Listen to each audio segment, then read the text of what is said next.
алып кетет.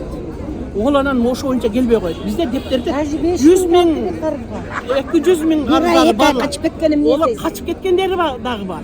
Анан жана пиаласы сынып калган аялдай биз баягы качып кеткендерге кайра дагы төлөп отурабыз налог. Эсептеп көрсөк, мисалы үчүн биз чоң экономист эмеспиз. Чоң бухгалтер эмеспиз. Мен өзүмдүн точкама ылайык бухгалтермин. Мен башым жетип турат. Значит, мага кекем болбойт. Мен себеби 30 жылдык стажым бар өзүмдүн иштеген местемде. Мага эсептеп көрсөм болбойт алчы. Анан көрө биз патент менен эле кале бергенбиз. Патент мага ыңгайлуу. Эч качан чоң башка мамлекетке салдырбасын биз, неме салыштырбасын. Неме келипчи башка мамлекетте төлөп атат. Азыр бир неме келип алыптырмын, жерге келип алып, колубуздан жулуп алып туруп телефонду, немени, микрофонду бир провокатор келиптир.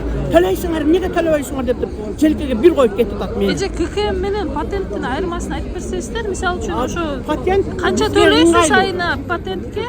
Патентке мен 3,5 миң сом төлөйм айына. А ККМге андай болбойт. Муну ККМди сатып алышың керек экен. Буга кагазы кетет экен.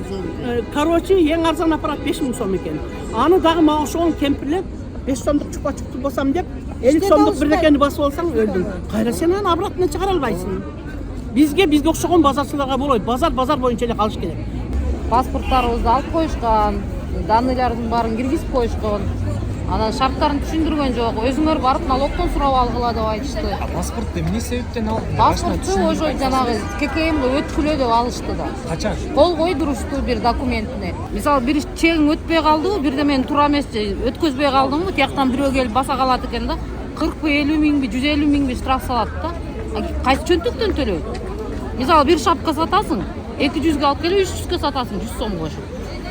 Элдер айткандай эле аренда бар, кредит бар. Бала чакаларын багыш керек, больницага жатышат элдер, туурабы?